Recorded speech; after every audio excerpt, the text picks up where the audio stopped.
Thank you very much. Thank you. Thank you very much. I really appreciate that warm welcome, and I really appreciate the over-the-top introduction by Jeff.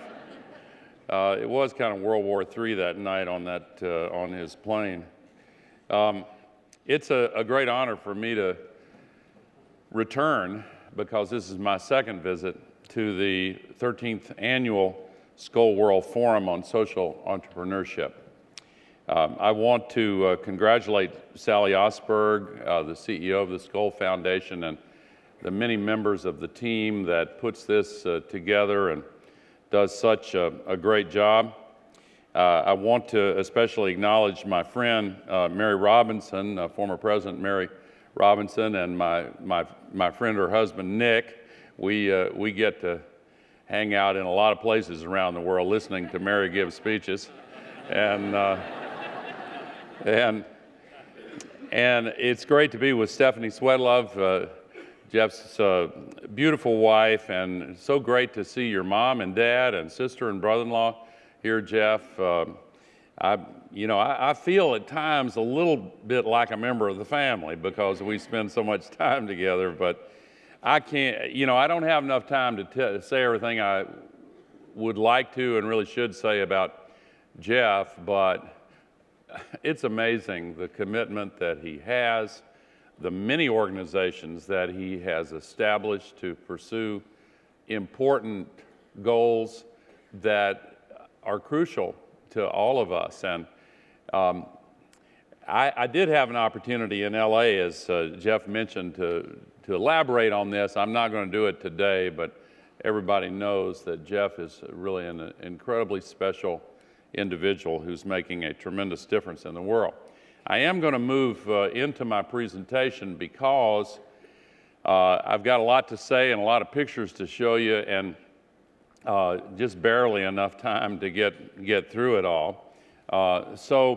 Let me preface the slideshow by saying that I'm going to focus on three questions, and there are only three questions remaining about the climate crisis.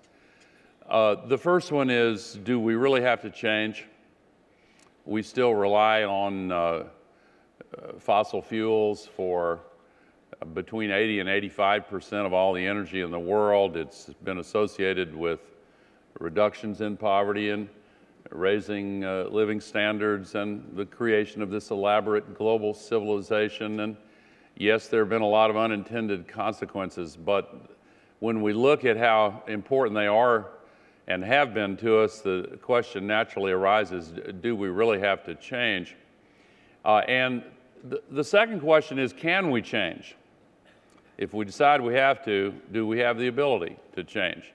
And then the third question is, if we have to and we can, will we change? Well, that's a separate question, and in many ways the most important of all. Now, when I deal with the first question, I want to alert you in advance that it necessarily involves dealing with a little bad news, because the consequences of the climate crisis are grave, and they add up to important evidence for why we have to summon the necessary political will around the world to change. But there is some bad news associated with that. But hang on, because there's good news soon to follow. The answers to the second and third questions are now extremely positive.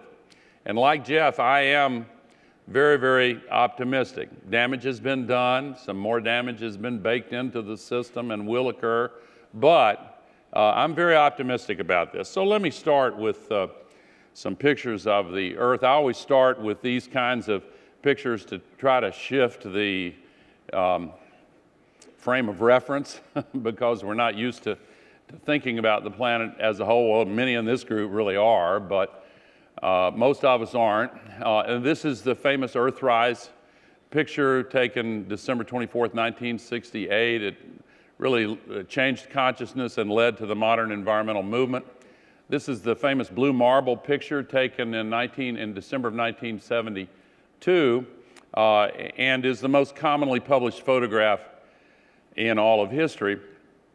This image is from the space station, and this is the beginning of climate science, really, because there is a disconnect between our visceral impression of the sky and the true nature of the sky. When we stand outside and look up, it seems like a vast and limitless expanse, but this picture and others like it confirm what the scientists have, of course, long known. The sky is actually very thin. It's a very thin shell surrounding the planet, and that's important to climate science because it explains why we are having so much of a larger of an impact on the chemical composition of the atmosphere than we might imagine that we as human beings could have. We can fill up that space with heat-trapping gases, for example. And we're putting today another 110 million tons of man-made heat-trapping global warming pollution into that space. We're using, this is the open sewer of our industrial civilization as it's currently organized. And we've got to stop using it that way. So the principal source of the global warming pollution is the burning of fossil fuels, but it's important to put it in context. I'm not going to go through all of these other causes of the climate crisis, but I show this just to put it in context. The management of forests has a lot to do with it. Agriculture has a lot to do with it. Animal agriculture has a lot to do with it. Diet is connected. Population is connected to it. Mining, fertilizers, the landfills, methane leaking from the natural gas production, compression, transportation processes, and certainly from fracking, and now methane from the thawing of permafrost. However, the main part of the problem is the incredible buildup of emissions from the burning of fossil fuels, and as you can see, that really began to take off after World War II. And this is the heart of the problem. We have to deal with all the causes, but if we get this one, the rest of it will follow. The cumulative amount of man-made heat-trapping pollution now captures as much extra heat energy in the Earth's system as would be released by 400,000 Hiroshima-class atomic bombs exploding every day. It's a big planet, but that's a lot of energy, especially when you multiply it 400,000 times per day. It really is startling. This is the only complicated set of slides I'm going to show.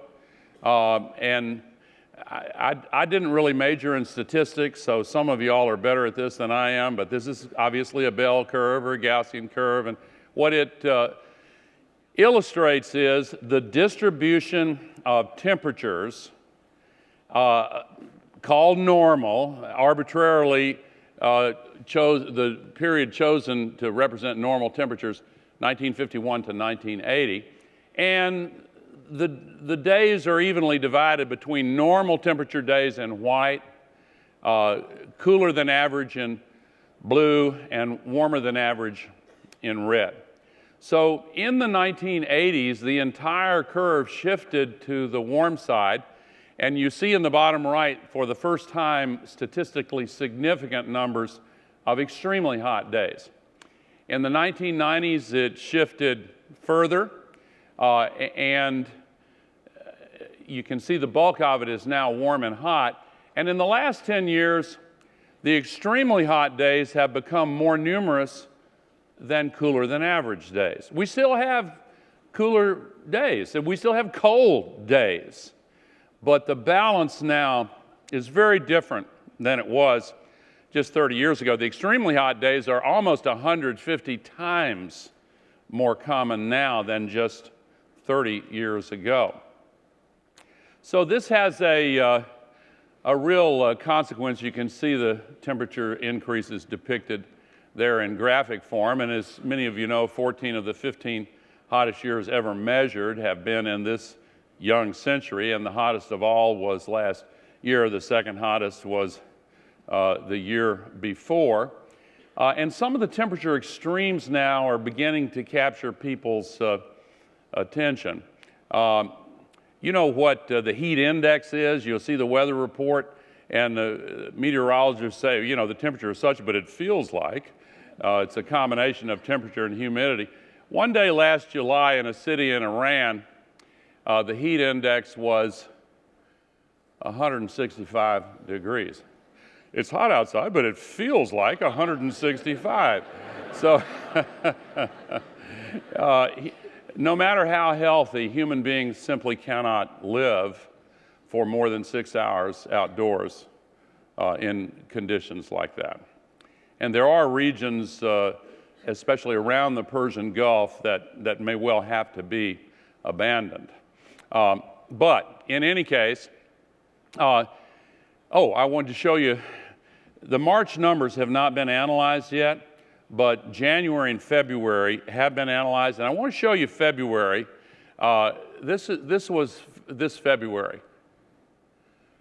We've had a really extraordinary start to this year. I just wanted to give you a hint of that before going on. But on a global basis, 93% of all this extra heat energy goes into the oceans. These extreme temperatures that we deal with in the air, that's less than 10% of all the energy that we're trapping with the global warming pollution. And all this heat going into the oceans can be measured a lot more precisely now with the new instruments in the deep ocean, mid-ocean, first few hundred meters. And it has, well, the first order consequence is that ocean-based storms, I should mention that half of all this increase has been in the last 19 years. But the first order consequence is that the ocean-based storms become a lot stronger. This is Tacloban in the Philippines, just after Super Typhoon Haiyan hit. I was just there, meeting with some of the survivors. They just found a couple more bodies 2 weeks ago.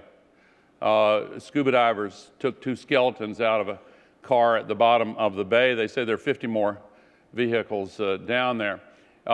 Anyway, this storm came across areas of the Pacific Ocean that were 3 degrees Celsius warmer than normal. That's what made this the strongest storm ever to make landfall. Now, since then, there have been 2 that have broken the record just in the last 2 years.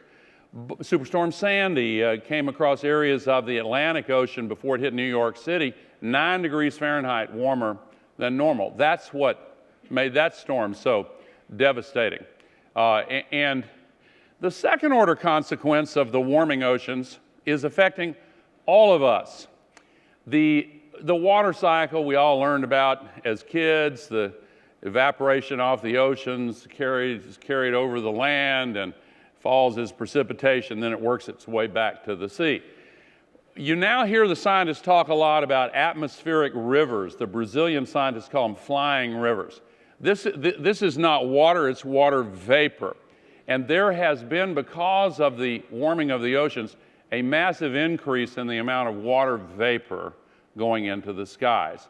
And when these atmospheric rivers come over the land, storm conditions trigger downpours that are much, much larger now than in the past.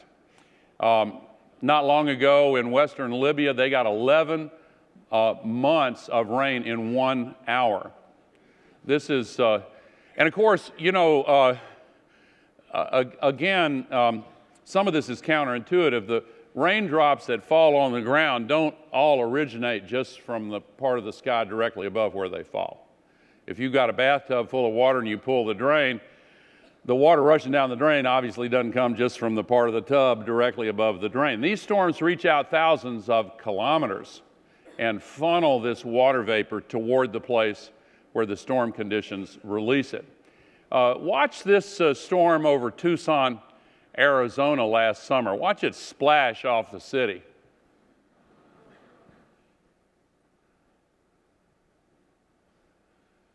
In Houston last summer, In the middle of that city, they got as much of a downpour as would represent 2.5 days of the full flow of Niagara Falls in a 48-hour period. This was a resulting flood in Chile. Last year, I could show you, I started to say hundreds, really many hundreds of these, if not thousands by now, over the last many years I've been collecting these. There go the oil tanker cars. This was actually just last week in La Paz, Argentina, over a foot of rain. This was in Spain last fall. You can call this the running of the cars and trucks, I suppose. So these events are becoming quite commonplace now. Every night on the TV news is like a nature hike through the book of Revelation. I mean, seriously. People are beginning to take notice of it, I believe. Certainly the insurance industry has taken note. The reinsurance companies are not confused about it. Insurance companies go year-to-year contracts, so they're not as, their hair is not on fire the way the reinsurance companies is. So this is an important point that I want to pause on for a moment, because you will have heard, in years past, you would have, if you'd heard me talk, I might have said the same, did say the same thing. The scientists used to say, you cannot attribute any extreme weather event to the climate crisis. They don't say that anymore. The best of them don't say that anymore. What they say is, to get geeky for a moment here, there are two causes, two kinds of cause and effect. There's the kind we're used to, linear cause and effect. But then there is systemic cause and effect. If you have a complex system that's generating a lot of manifestations, having a lot of effects, and then you radically change that complex system, then all of the consequences are different. And this highly respected climate scientist says every storm is different now. If you got 4 to 5% more humidity in the global atmosphere and a lot more energy, every storm is different. And so we're dealing with these consequences, including drought and fire. There's more lightning to start the fires. And the University of Tel Aviv has led the way in that research. Just a few days ago in Oklahoma, there are a lot of fires raging right now. This is a little jumpy video, but they're trying to do a fire break here with this road grader, and there's a storm. One of these storm chasers is out looking at the event, and they rescue the driver of the grader and then start backing up as fast as they can, and you'll see his grader go up in flames just before they get out of there. There's a story this morning about how we now have in the United States a year-round fire season. And the budget's gone from a few $100 million per year to over $2 billion last year dealing with this. The biggest fires have been in Alaska and Siberia and northwestern Canada. It's beginning to deposit soot on the polar ice. It already has quite a bit. But these droughts are now, well, they're underway right now in many places. This is in Southeast Asia going on right now. The last 2 years in the state of Sao Paulo have seen the rationing of water at 20% of the biggest country in South America. Southern Africa, as many of you know, is experiencing an historic drought right now. Another story this morning about Zambia, which has been a great success story economically, but the drought is just driving them to their knees. This picture is from Zimbabwe. Southern Europe is in the firing line. And there are complicated reasons why these atmospheric, the warmer air in the tropics and subtropics pushes the sky much higher. And so these atmospheric loops are moving toward Southern Europe, and in the Southern Hemisphere, toward Southern Africa. And this is above my pay grade, so I'm not going to dwell on it. But the Po River is a good example of what is now at risk in Italy, Spain, southern France, Greece, the Balkans. So let's move on. Well, this is North America, the breadbasket of food production in the world. This is a projection toward the end of the century, just 80 years from now. The darkest areas in the Midwest and the Southwest, not to mention Mexico and Central America, something to think about. We've really got to get a handle on this because the consequences can be grave. In Syria,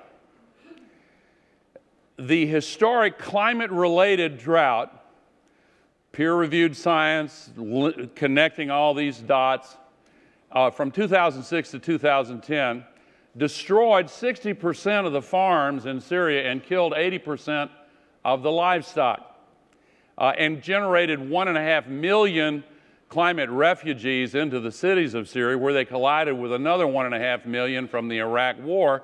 And in the WikiLeaks dump of documents, there are statements from the Syrian government saying, we can't handle this. What are we going to do? Things are going to explode. And the gates of hell have opened in Syria. And many other causes have contributed to it, but at base is this drought. This is the worst drought in at least 900 years in the eastern Mediterranean.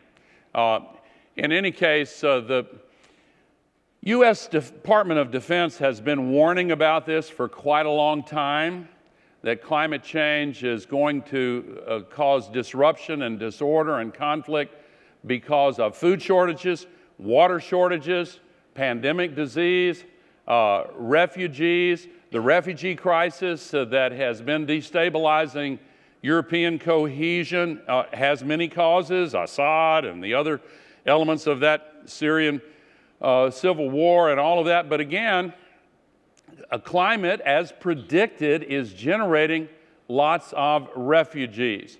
This is an interesting image from the part of Spain known as Melilla. It is, some of you know, they have a couple of enclaves in North Africa that border the Mediterranean. And I haven't shown this slide before, but it's kind of evocative of the contrast between North and South in so many ways. But in any case, let me move on to the other reasons why the answer to the question, must we change, is pretty powerful. These tropical diseases are now spreading to the higher latitudes, and the transportation revolution has had a lot to do with this. But the changing climate conditions determine where these microbial diseases become endemic and where the vectors like mosquitoes carry these diseases. The most recent one is the Zika virus, and it's been much in the news. You're going to be hearing a lot more about the Zika virus. It's been around for a long time, but it was associated with just kind of mild symptoms. But now with the horrific tragedy of the microcephaly births in Brazil and now in other regions of South America and Central America have really created very deep concern. Some of you saw day before yesterday, the public health authorities in the United States kind of torqued up their concern quite a bit. This is a sexually transmitted disease. They've just discovered that. Think about Puerto Rico. By the end of this year, 50% of all the men, women, and children in Puerto Rico will be infected with the Zika virus, according to the public health authorities there. By next year, 80%. There are now 30 states in my country where the Aedes aegypti mosquito, the one that most often carries this, it's not the only one, has now spread. So, you know, Mother Nature is kind of giving us some hints that we need to change. The conditions in which human civilization has flourished are conditions that we are now actively changing. It is a medical emergency. This from The Lancet last year, one of the two greatest medical journals in the world. I don't have a slide on it, but just last week I did, but I took it out because to save time, which I'm now wasting anyway. the U.S. Medical authorities came out with a U.S. version of this about climate being a medical emergency in the United States as well. Let me go back one, because the biologists will say to a person that the most serious manifestation of the climate crisis is the sixth great extinction. We're now at risk of losing up to half of all the living species with which we share this planet in this century. It's hard to get our minds around that one, but it's extremely important. Ocean species have already, marine vertebrates have already declined almost by half. Last week, again, news flash, the Great Barrier Reef. Coral bleaching, without going into the details, you know, it's bad when they bleach. And if they bleach several times in a short span of years, then they die. And the Great Barrier Reef, particularly the northern third, has been kind of protected. Northern third's now all bleaching. And again, hang on, because this is bad news. But we need to extend our span of fierce compassion to the web of life of which we are a part. The land-based plant and animal species are now moving poleward at a rate of 15 feet per day, on average. And speaking of the poles, last December 29th, a massive storm that caused record flooding in the American Midwest went on up to the North Pole and raised temperatures 50 degrees Fahrenheit above the freezing point. And so, you know, for 6 months of the year, the sun does not shine on the North Pole. And that long winter polar night, smack in the middle of that polar night, the North Pole started thawing. The land-based ice, this picture by Paul Nicklin shows Svalbard. It comes pouring, the water is now, it's now melting, the ice is melting at a much more rapid rate. There have been a couple of new studies. The West Antarctic ice sheet has now been found to be melting at a significantly faster rate, and you may have seen this news story just, I think 3 weeks ago, that the projected sea level rise in this century has been revised upward to up to 6 feet, almost 2 meters this century. Yesterday, the Danish Meteorological Institute, which has a lot of instruments on Greenland, announced that 12% of Greenland is already melting. The last time up to 10% of Greenland started melting early in the year when the sun's up was 10% by May 5th. So almost a month earlier, we've already broken that record. So sea level rise is affecting lots of cities.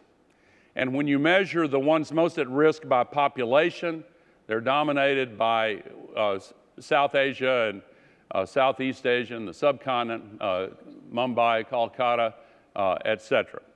And there are lots of smaller areas that don't make this list. I was just in Manila.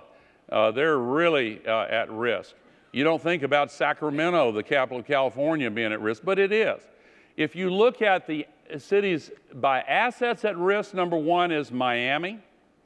I do these regular training programs for climate activists, and I scheduled one in Miami last fall to coincide with the supermoon, if you remember the supermoon.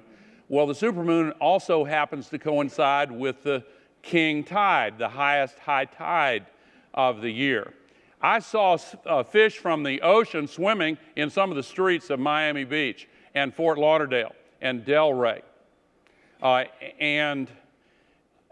Florida is very much at risk. Louisiana, I won't go through all the list here, but you can see how low, how close to the sea Miami. This is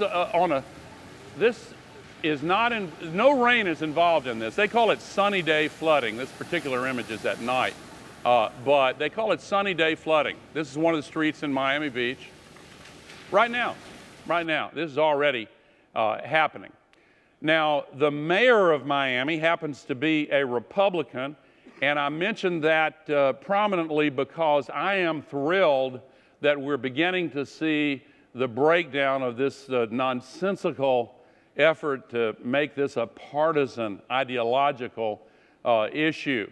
And I want to brag on these 11 Republican members of the United States House of Representatives who showed great courage in breaking ranks and telling the truth about the climate crisis. And we can all hope that they're the vanguard of a wave still to come. And I do believe that is the case. So I'm encouraged by this. But to add up the cost of carbon, I haven't even mentioned ocean acidification, some of these things. We just don't have time for them. I'll just mention one more. The World Economic Forum at Davos in January, in their annual survey of 750 economists, pointed out that the #1 threat to the global economy is now the climate crisis. The governor of the central bank of this nation in the United Kingdom, Mark Carney, recently pointed out that the vast majority of these carbon reserves are unburnable. And here's what he means by that. Subprime carbon, if you look at all of the fossil fuels burned since the first oil well was drilled, it's this much. And compare it to the amount burned just in the last 15, 16 years. Here are all of the reserves that are already discovered and already marked to market on the books of the multinational oil companies and the sovereigns that own $28 trillion worth. This is the amount of those reserves that could conceivably be burned and still give us a fighting chance to stay below not 1.5 degrees to survive, but a chance to stay below 2 degrees. So you can see that's not much more than what we burned in the last 16 years. You remember the subprime mortgages and all the trouble that created. That was based on a mass delusion in the marketplace, a massive market failure. In the U.S. alone, 7.5 million home mortgages given to people who couldn't make a down payment, couldn't make monthly payments, but they were AAA rated and bundled together and sold into the global marketplace. The risk, they thought, magically disappeared. But when people began to look, then all of a sudden their value collapsed. The book market value of all of these, the $22 trillion of unburnable carbon, their value rated in the economy today is based on an assumption even more absurd than the assumption that those subprime mortgages were all AAA and could be paid off. And then it's not going to be burned, whether there are laws or treaties or anything. Mother Nature's not going to allow them to be burned. We can't. The whole system will collapse long before that. So this is a reckoning with the economy. So do we have to change? Yeah, we really do have to change. So the next question is, can we change? Because if we have to change and we don't have the ability to change, I don't want to hear more about it. That's a formula for constant anxiety and stress and denial. But, you know, there's exciting news. The best projections just 16 years ago were that the world capacity for wind energy would reach 30 gigawatts by 2010. Actually, the prediction was wrong. We beat that prediction 14.5 times over because we've seen this massive deployment of wind energy, an exponential curve, and we've seen the cost come down rapidly. And we have enough wind energy to equal 40 times what the global economy uses every year. Germany, high latitude, lots of clouds, industrial powerhouse. One day last December, they got more than 80% of their energy from solar and wind. And there are a lot of countries that are now averaging more than a third. Costa Rica is at 100%. There's some others that are closing in on that. The battery market, you hear people say, oh, well, if only we had batteries, we would be able to make more use of it. Well, guess what? The battery market is booming, and it is poised for a massive period of growth, again, because the cost is beginning to come down dramatically. But the most exciting part of this for me is solar photovoltaics. 16 years ago, the experts, the best of them, predicted that we would, by 2010, be able to install 1 gigawatt per year. Well, when 2010 got here, we beat that 17 times over. Last year, we beat that 58 times over. No, 2 years ago. Last year, 68 times over. You talk about an exponential curve, this one is really taking off like a skyrocket. We're seeing dramatic progress. It's absolutely incredible. That arrow points to the period that Jeff was telling you about when he convinced me that a slideshow could be made into a movie. I know so little, I thought that was a terrible idea, but Jeff knew more than I did. But that's where that curve was when we talked about this 10 years ago. And look at what's happened. It is really dramatic. And again, the cost is coming down, 10% per year on average for 30 years. This is so exciting, and it's still going down. In fact, the business community is now saying that we are crossing the grid parity threshold. Grid parity maybe needs a definition. That's the line below which solar electricity is cheaper than electricity from burning coal or gas. You could think of it a little bit like the difference between 32 degrees and 33 degrees Fahrenheit, or 0 and 1 Celsius. That's a difference of more than a degree. That's the difference between ice and water. And in markets, it's the difference between markets that are frozen up and liquid flows of capital into massive new opportunities. That is what is going on right now. And the general expectation has not yet caught up with this new reality, and 2/3 of it is coming in the private sector. Globally, investing in new generating capacity used to be dominated by fossil. For the last several years, the gap has been growing as renewables have surpassed fossils worldwide. And the projections for the years just ahead are that this gap will continue growing. If you added nuclear to it, particularly if the folks working on this so hard succeed in getting safer, more politically acceptable, more affordable forms of nuclear, then that can make a difference as well. Is there any precedent for such a rapid shift from one set of technologies to another? Well, there are plenty of them, flat screen TVs, but let's look at cell phones. I've always been kind of an early adopter. I've wasted a lot of money over the years. I bought one of those big, clunky, early cell phones. You remember. I thought that thing looked so cool. Oh, gosh. I couldn't wait to show my buddies. I went over to one of my friend's house in the Congress. I used to every once in a while go and for dinner in the summer, and I'd call before what time you wanted to come over. So after I got this, I went to his doorstep and called. When can you get here? He said, knock, knock, knock. Oh, boy, what a joke. We were like the wild and crazy guys from Saturday Night Live.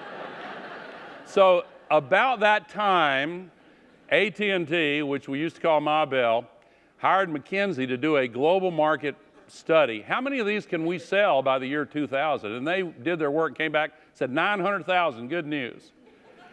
And when the year 2000 arrived, they did sell 900,000 in the first 3 days of the year. And for the year as a whole, 120 times more. Now there are more than 7.5 billion cell phone connections, more than people. And why were they not only wrong, but way wrong? I've asked that question myself. Why? And I think the answer comes in 3 parts. The cost came down way quicker than anybody could have imagined, even as the quality improved way quicker. Now you got supercomputers in your pocket. You should all get Apple phones, by the way. Third, think about this third factor. the majority of people in the world at that time who lived in regions without landline telephone grids had an opportunity to leapfrog to the brand new technology. And that's what they did. If you look at the growth of this cell phone market, yeah, the rich countries got more, but look what happened in the poor countries. And the same thing is true with electricity. The landline electricity grids are not that hot in much of the world. And in fact, in India alone, there are as many people who have zero electricity as the entire population of the United States of America, and more than that in Africa. So we're now getting this: solar panels on the roofs of grass huts and new business models where you can do pay-as-you-go. And this is exploding, and it's really very, very exciting. Muhammad Yunus financed this one with his program in Bangladesh. In fact, Bangladesh has become the fastest adopting country in the world. 2 solar systems per minute being installed night and day. Absolutely incredible. Some of my friends in the solar energy can't believe they put these cells on top of these long poles. They say that's very inefficient, but hey, it seems to be working. Here's an advanced country that's a small country. Just look at this. When President Bachelet came back into power at the end of 2013, Chile had 11 megawatts. By the end of 2014, they had grown it to 402. By the end of last year, 848. So they've signed a lot of new contracts. Over the next 2 years, the capacity is this, that's in progress.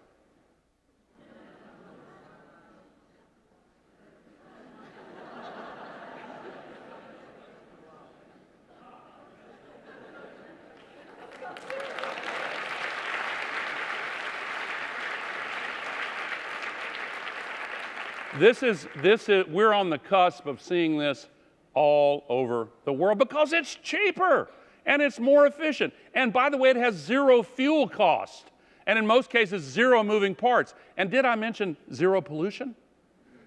So I'm excited about this. On a global basis, this is a startling figure. If I asked you before this presentation, a few of you might know this, I didn't until the IEA announced this just about less than a month ago. All of the new electricity generation installed in the world last year, 90% of it is from solar and wind. Absolutely incredible. And by the way, we get enough energy from the sun in 1 hour to equal the entire world's energy use for a full year. So can we change? You bet we can change. It's very, very exciting. But the third and final question, will we change? And here too, the news is very positive. And Mary talked about Paris. It was thrilling. I'm tearing up, Mary. The very idea of every country in the world, it's absolutely incredible. And yeah, there are weaknesses in it, but the 5-year review process is already beginning for the next step to ratchet it up. I'm very, very excited about this. And there are now global policies moving quickly, carbon taxes, cap and trade systems. The U.S. has a hybrid regulatory-based system and many more in the works. China and the U.S. are working together, and China announced that it is installing a nationwide cap and trade system. They're also looking at carbon taxes. India has just doubled its tax on coal from $6 to $12 a ton. We are seeing this yield to common sense and an encounter with climate reality so that and by the way, China has another incentive for doing this because the coal pollution, as you know, is making their cities unlivable. I've known a lot of mayors who are boosters of their cities. I've never heard a comment from a mayor like this one from the mayor of Beijing. And it really captures the fact they have got to change. And in the U.S., all these coal plants in the last 10 years were proposed and defeated. All of these coal plants have been retired. All of these retirements have been announced. All of these coal plants are being canceled. This is an amazing shift in the U.S. And the new electricity, the new capacity in the U.S. last year, 3/4 of it almost was from solar and wind. The balance was natural gas. But now, just in the last year and a half, solar has been in direct head-to-head competition with natural gas in states like Minnesota on the Canadian border, Colorado.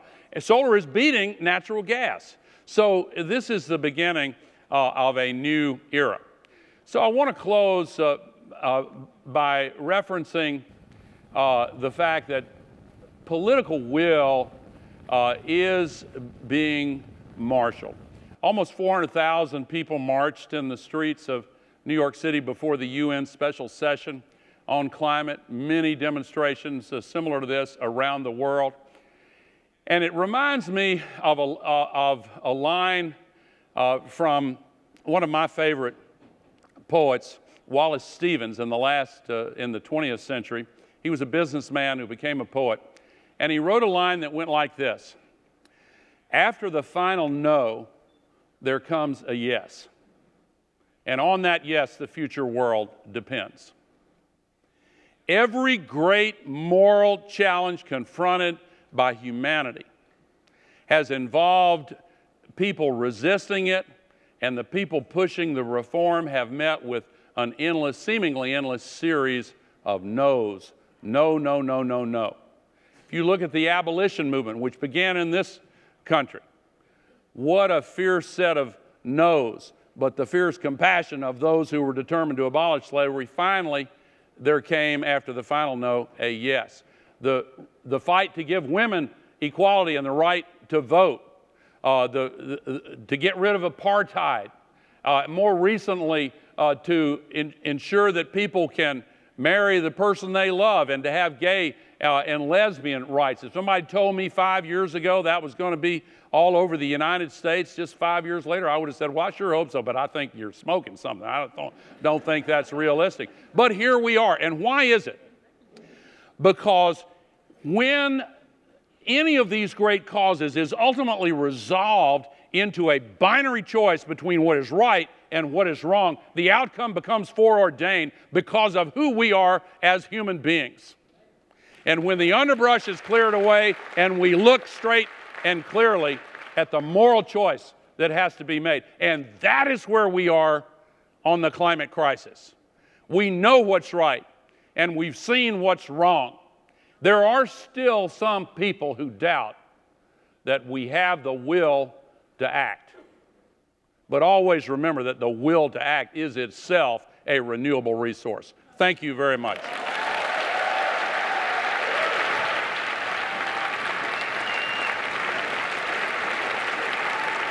Thank you. Thank you. Thank you very much. Thank you. Thank you, Jeff.